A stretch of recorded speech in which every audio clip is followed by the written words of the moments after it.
Hi, welcome to episode 2 of The Secrets of Stylish Women. My name is Lauren Simmonds. I am a personal stylist, style strategist, author, and now podcaster. And I will be bringing topics to you that are related to style. I'll be sharing secrets about style secrets, and things that I do to improve my personal style, improve the personal style of my clients, how I approach and think about style. So hopefully these are things that you can incorporate into your personal style. And then there will be times when I interview guests, and my guests are stylish women, and they will be sharing their style secrets. They'll also be sharing who they are and how they contribute to the society at large. And then they'll also be sharing, and I'll be sharing even on my solo episodes, another secret, not necessarily related style. So there'll be a style secret at the beginning and a not style secret towards the end. And the style secret at the end is something that can relate to anything, any topic. It can be a hobby, relationships, self-discovery, travel, any kind of secret that is meaningful to the guest or to me that day. So today you'll be getting a style secret from me, and you'll also be getting a secret. I don't know how secret we're really gonna get though. But and I'll just be talking about a couple of random things. So in the first episode, there were a couple of items that I mentioned that I wanted to follow up on. So I have those written down. And I just wanted an opportunity to create another episode. So I will be having my first guest on April 20th. And I'm not going to announce who the guest is yet, but excuse me, before my guest comes on, I want to make sure I have a few episodes under my belt, and I want to make sure that I'm getting the flow down the way I would like, to see if there's things that I can tweak before the guest is on the first episode. So that is going to be Saturday, April 20th at 10 a.m. And we're going to be streaming the episode live. So looking forward to that. And I'm excited. So again, I'm just using this as an opportunity to run my mouth. Oh goodness. And I don't even consider myself to be a talkative person, but here I am running my mouth, doing my podcast. Oh my God, I have a podcast. And it will improve over time. But I explained in the first episode that sometimes I can be immobilized by thinking and processing and analyzing and thinking about thinking and writing lists about doing instead of doing. So I didn't want to get caught in that cycle. And I was like, let me do this in a way that just allows me to get started. So I'm here. And today's episode is called BrooQlyn's Finest. You may see me wearing this a lot recently. So this is something that I designed, a t-shirt design that I did 10 years ago. And I'm actually expanding BrooQlyn's Finest to be a lifestyle brand, starting with apparel. So I'm going to come out with a limited edition run of some BrooQlyn's Finest merchandise. So stay tuned for that. But BrooQlyn's Finest, that's me. So for those who don't know, I grew up in Brooklyn, New York, and Brooklyn has had a huge influence on who I am as a person, a huge influence on my personal style. Just growing up in the New York City area overall had a huge impact on my style. I had the opportunity to be around so many different communities and so many different styles of dress, and just about everything was acceptable. So it allowed me to see a lot. So I guess when you look at my personal style, you may see a combination of things, because I think it is beautiful to include different influences in your style. And it's so interesting, because I remember there was a period of time I used to hang out a lot with different groups of people at different, points in my adolescence into adulthood. And at one point I was hanging out with my cousin in Manhattan, and some guy tried to ridicule me because I had on, I remember too, some hot pink palazzo pants and some bamboo earrings. And it kind of sounds crazy, I guess, kind of, sort of, whatever. But that's that just seemed to make sense to me. And he tried to ridicule me because I was combining two very different styles. But isn't that what personal style is all about? You know, combining things. And, you know, some things may work, some things may not work. And then, you know, it's all a matter of personal taste. But he thought that was the highest insult to highlight the fact that I was combining two different styles. So to me, that means I was just avant-garde. I was ahead of my time, right? Um, yeah, so style is very subjective. And when I work with my clients, I teach them to really understand the things that are unique to them, unique to their experience, including lifestyle. Like if you look at your life today, is it the same? Are you doing the same exact things you were doing 5 years ago? I know I'm not. I'll tell you one big thing I'm not doing now. You know what? I'm not wearing high heels like that. Okay. I'm not doing it. Now, you may have been, you know, you may have seen a couple of things here and there with me with heels on recently, but that's the exception. Not to say I'll never wear heels again, but my lifestyle just doesn't warrant it. I don't know that there are many occasions where I have to wear high heels. Like I can wear something else. So I'm going to challenge myself to see, you know, how I navigate this next stage because it's just not convenient. You know, they're not comfortable. They never really were. I always tolerated high heels. I can do some chunky heels though. Like I can last a good amount of time in some high chunky heels, but stilettos, no. Pointy shoes, no. So you got to figure out your threshold, but figure out where you are in life. I help my clients look at their lifestyle. Where are you in this stage of life? What can you do within the constraints of the respective dress codes of the different areas of your life? Like some jobs have more strict dress codes. Are there any opportunities to combine elements from your job or your workplace or your entrepreneur? Like if you're an entrepreneur, if there's a dress code, you know, are there ways to take elements of how you dress for your career and marry that with some elements from, you know, how you spend your time doing, you know, fun things or travel? Like where are those opportunities to, you know, reuse parts of your wardrobe? I said it in the first episode. I say it on social media. And if you ever get into a conversation with me about style, you'll hear me blabbing about the fact that I believe fashion is meant to be reworn. Now, there are certain things that are just like a one time only piece, but I just feel like in life, there are instances you can repurpose and reuse many things, not anything, but many things. And why not do that to prove to people that you have a lot of money and that you can buy anything you want? That's cool. I mean, honestly, if I had all the money I want, you know, I would turn some of my bedrooms into closets, a closet just for this, a closet just for, I mean, that's excessive. It sounds nice. And I'm not saying if I had it, I wouldn't, you know, want it, but I don't need that. And sometimes when you have more options, it just creates more mental clutter and confusion. I have clients who have a very minimalistic approach. Then I have clients who shop a lot and like to add to their wardrobe and like to have variety. And regardless of either scenario, there are still opportunities to leverage your wardrobe to extend it and make it seem more bountiful than it actually is. And like, so what if you wear your clothes repeatedly? So what? Like, what's going to happen? I mean, it just, if you think about it, it just doesn't make sense. And then a lot of people, you know, 80-20, you wear what, 20% of your wardrobe 80% of the time. You know, those statistics have been floating around. And it's like, think about it. There are certain pieces that probably just make you feel better. And that's understandable. So wear your favorite pieces.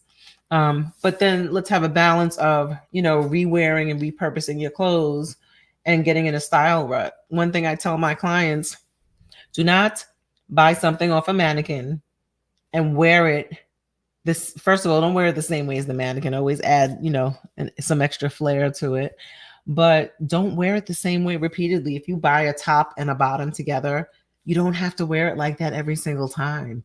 There are things that you can mix and match with, and probably a lot more than you're even considering, because often we try to play Garanimals and try to make sure things match. Does this green match that green? And wait, no, you don't have to do all that. Okay, you can limit yourself, excuse me, you can stop limiting yourself and expand beyond, okay, this goes with this and this goes with that. There are opportunities to expand how you think about how you're pairing colors and patterns. You can probably mix and match more pieces just based on color, based on style, based on the type of effect that you're trying to give, and even based on the fact that now it is so much more acceptable just to wear what you want. You can actually create your own style, but it has to make sense. Not from a okay, this is a list of reasons why it makes sense. Like you can probably look at something in retrospect and be like, okay, I understand why this works, but sometimes I'll just put on something, it just doesn't feel right, it doesn't look right, and there's probably some mathematical equation or there's some rule to explain why it does or doesn't look good. But as an artist, you can just see that, and then on the back end you can be like, oh, okay, this is why it works. So that's why I say, like, great personal style is part art, it's part science, it's part feeling. And I'm an artist, so yeah. Water. So let me explain why I'm drinking water out of wine glasses, because I want to. That's all. Okay. I have a little list here of things that I wanted to talk about.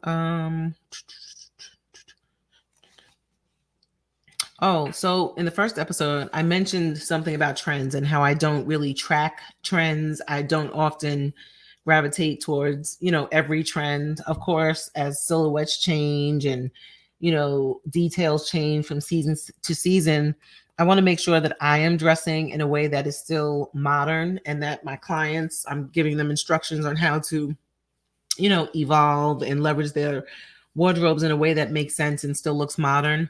But I'm not a super trendy person. But there are two things that came to mind recently because of everything that's going on with Cowboy Carter. Beyonce, I'm a Beyonce fan. I like Beyonce. I went to her concert. I went to Renaissance. I've been to other Beyonce and Destiny's Child concerts. So I like her. I like Beyonce. I like her work ethic, her talent. Like there's just a lot of things I like about her. And I know that she's like she's a megastar now. And there's a lot that comes with that. So I'm not here to critique all that. But I'm here to talk about her impact on style and her impact on industries. So last year, Silver had a really big year, and that's due large in part to Beyonce and her Renaissance tour and how, her audiences were dressing in silver and buying silver. And if you looked at retailers last year, everyone had silver jeans and silver this and silver, right? Now that Cowboy Carter dropped, I saw some stats on Instagram, and I haven't cited the sources, but it suggests that Beyonce's cowboy and Western attire and references have had an increase, on the sale of cowboy hats and Levi's and things like that. So it's just interesting how artists can shape and move a whole industry. Like it's mind-boggling to me. So are any of you embracing the cowboy trend? I doubt that I am. Now I have this shirt. It's a denim shirt. I got it last year from Banana Republic, and it has turquoise buttons, and I like it. It kind of has like a southwestern, western kind of vibe. So I like that because it has like a subtle, westernish type of vibe. But I'm not going to say you're not going to see me in a cowboy hat. I don't really wear hats that often, so you may not see me in a hat. You will likely not see me in a cowboy hat, but then you may. Who knows? I don't have plans to buy one or wear one, but I can just see this trend, all this cowboy stuff getting real tiring real fast because people are gonna go real hard on it. So I'm just interested to see where it goes. But I do like the fact that denim, the material, the fabric is being pushed in different ways, different silhouettes. It's really coming into its own as like a dressy, more upscale fabric. There are designers who do really high end, looking pieces with denim. So I love that denim is, continues to have a moment and evolve and shape shift. And, so yeah, denim, I love denim. What else did I have to say?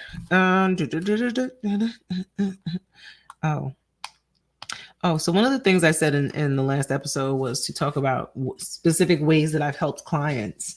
Because I am a personal stylist after all. And, I might have explained in the previous episode that what I do is beyond just teach women how to dress. It's more of it's a process that involves really understanding what your goals are, what you're trying to achieve, who style you admire. And many times when I ask women that, either whether I ask clients or just, someone I happen to be having a conversation with, who are your style icons? And many women say, oh, I don't know. I don't really pay attention to how people dress, or I don't know. And then when I say, okay, so it can be a woman or a person in your personal life, someone who you work with or go to, a religious organization or a social organization with. It can be a celebrity, a politician. It can be a movie character or a TV show character. So once I say that, then it starts opening up like, oh, okay. And then people start slowly, oh, yeah, this person, that person. Once you can identify, I would recommend at minimum 2 people whose style you emulate. That's when the work begins, because at least you have a starting point for, pulling images together and creating what will be the building blocks of your own custom personal style. And what I do is help my clients define a strategy that works for them.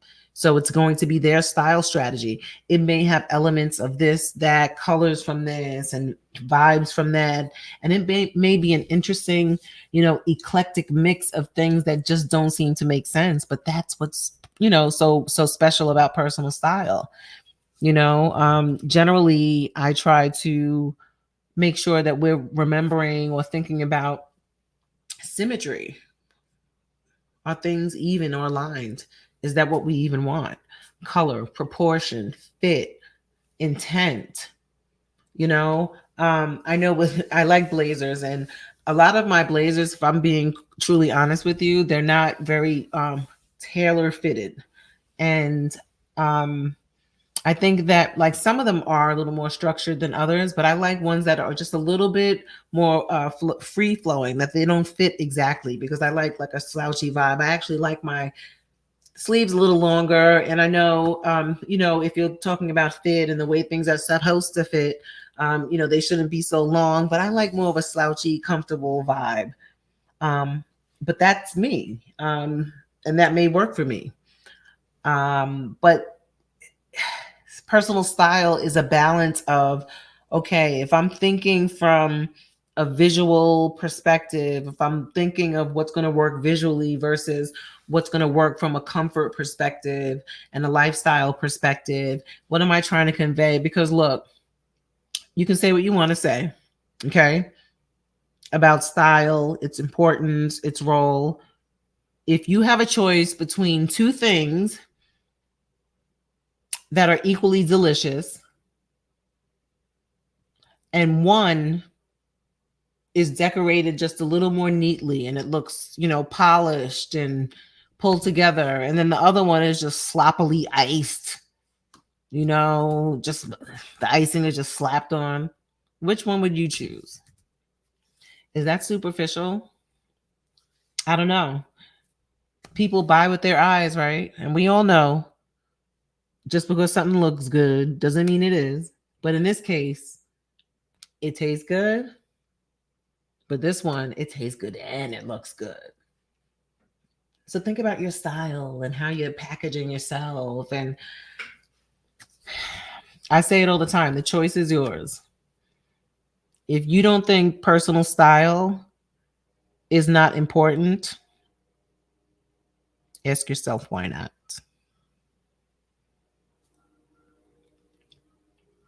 Why? Would it hurt to develop a style strategy? Just identify the types of things you're going to wear, the types of things that you're going to even allow into your wardrobe.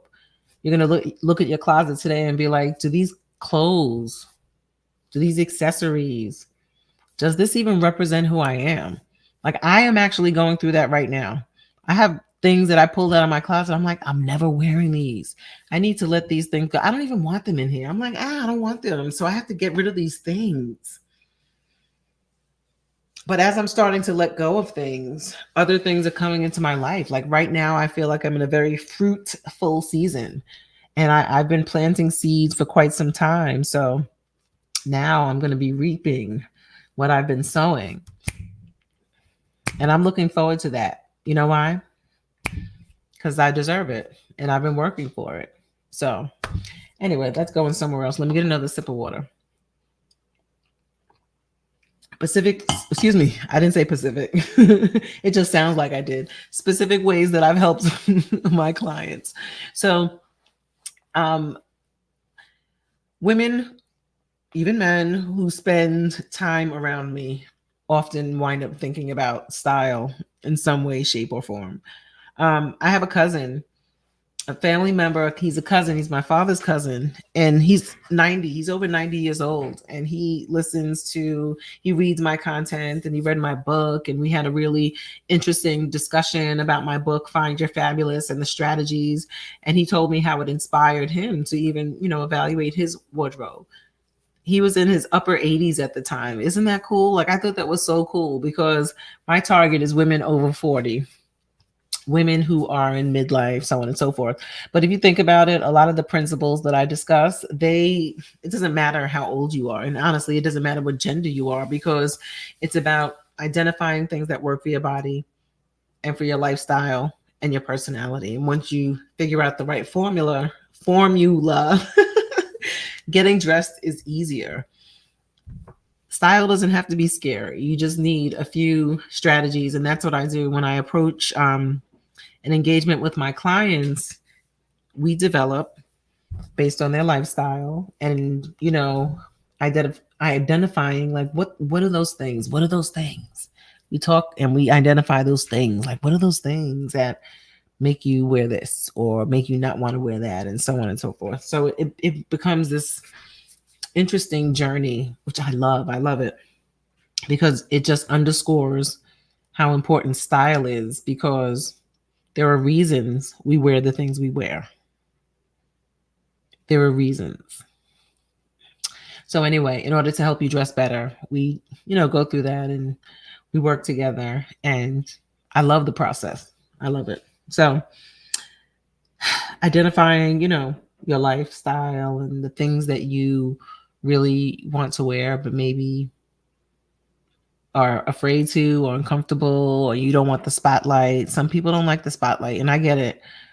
It may seem like I like the spotlight, but I don't. Sometimes it just depends. Like, it has to be on my terms. And I know that can't always be the case, but I understand not wanting to be in the spotlight. But when you do dress well consistently, there is a certain level of responsibility that comes along with that, because you're going to get more attention and you're going to get different attention. What are you going to do with that attention? This is the opportunity to do what it is you were here, put on earth to do. Like, okay, yes, you have skills. You've acquired skills and knowledge and information.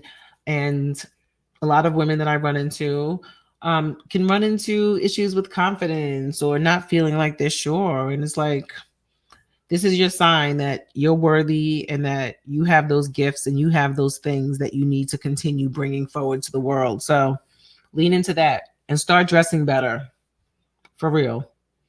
And then once you get the platform, then you show people what you got. It's a win-win. So please start dressing better, or at least start thinking about it. And if you have questions about style, let me know. Let me know if there are topics that you want me to get into, because I help women realize, oh, yes, I can wear red lipstick. Or guess what? I can wear a belt. Or, you know what? there's a different way to show up as a middle-aged woman without, looking like you're trying too hard. Just you want to convey that right balance. And that's different for every woman. When I get dressed, I don't think about my age. Should I?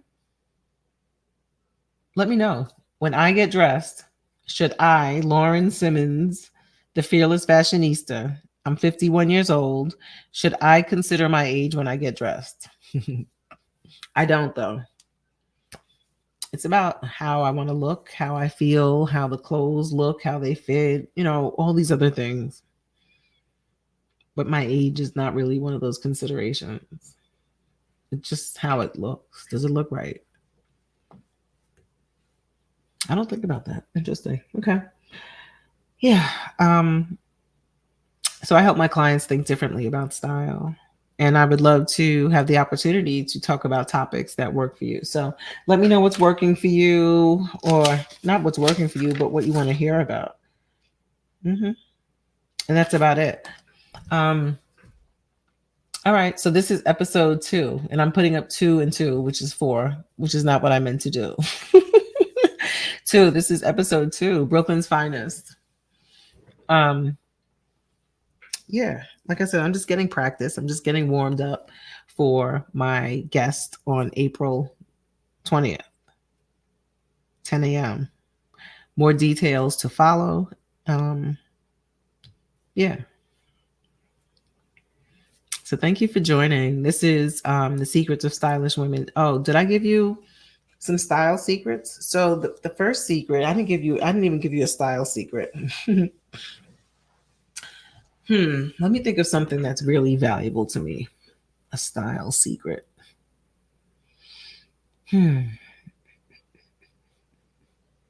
So this is something that I think is important, because I had a client who, she was like, I want to, in theory, prepare my clothes in advance, because one of the things that I propose is to prepare your outfits in advance, whether it's the night before, the week before, the month before, depending on your capacity and your level of preparedness. You need to think about your outfits in advance, because when you're trying to find clothes and accessories and throw something together at the last minute, you know how that turns out. You know how that turns out. You don't like that. I don't like that. Nobody likes that. It's a lot of unnecessary pressure. So plan your outfits in advance. And my client was like, well, I don't know how I'm going to feel. Like, I like to dress based on my mood. So I can't prepare my clothes in advance. I'm like, okay, let's do this. And this is something I actually did with my client. I was like, how do you, like, what are the 3 categories, the 3 moods that you typically wake up in the morning? You could be feeling cheerful and happy. You could be feeling, serious and professional, or you could be like, you know what? I just need to really feel comfortable today. Right. For example, now, based on those 3 categories, we don't want to do more than 3, because then it becomes a thing. But based on those categories, start preparing maybe groups of outfits. And I know it sounds like it's a lot of work, but I could probably go into my closet right now and pull together like ideas for 3 groups of outfits and segment them. Like, my closet is pretty much filled to capacity, but I could, just organize them in one section in my closet. I should probably pare down, I know, and have those options available. So if I wake up feeling happy and cheerful, at least I have an option. Preparing things in advance, it seems painful at the time, but the pain that it saves you on the back end is worth it, I promise you. So please consider planning your outfits in advance. Whether you have to do like 3 options based on your mood, or whatever the criteria is, or whatever, you know what I'm trying to say. Put those options, lay them out. Okay. So that's my style tip. Okay. That's my style secret. So is it a secret? No. And we're probably going to be using the term style tip and style secret interchangeably. It just sounded better saying the secrets of stylish women instead of the tips of stylish women now. Okay. So that, and then the other secret, oh God, I'm not going to reveal the juicy stuff. I just can't.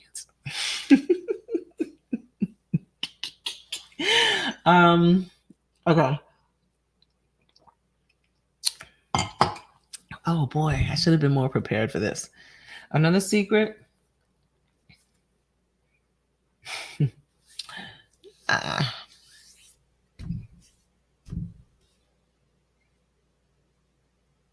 I think one of the secrets to finding happiness is spending time with yourself,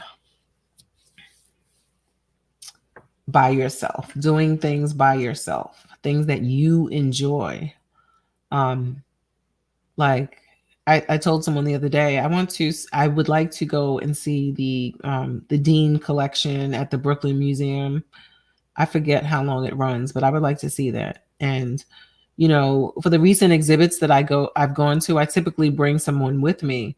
But when I was in Brooklyn for the Spike Lee exhibit, I wanted to look at other things in the museum, and we had limited time. I was with other people, but there were other things that I wanted to see. And in recent years, I've been learning a lot about history through going, excuse me, I'm saying excuse me to the microphone, going to museums and exhibits.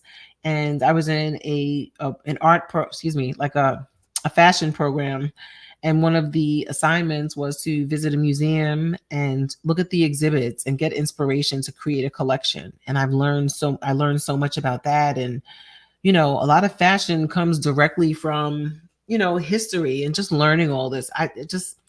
Learning all of it was mind blowing. And I want to go to see this Dean exhibit. And I'm like, I want to go and see it at my pace, but I also want to see things at the other, for the other collections at the museum, because I hadn't been to the Brooklyn Museum in years.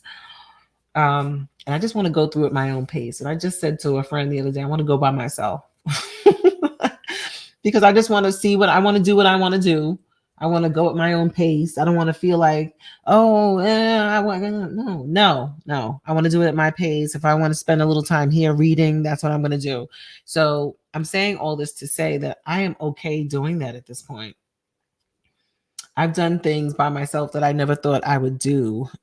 So, life takes you in different places, but I encourage you to explore who you are and be very ruthless about your filters and understanding like who you are and what makes you tick and all that stuff.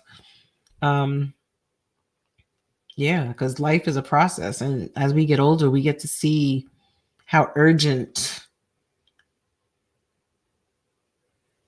like, yeah, we don't really have a lot of time to mess around. So seek happiness and be aggressive about your happiness and defining what that means to you. So that's one of the secrets that I'm sharing with you, the non-style related secret. So have a good one. And you're going to see me again soon, sporadically.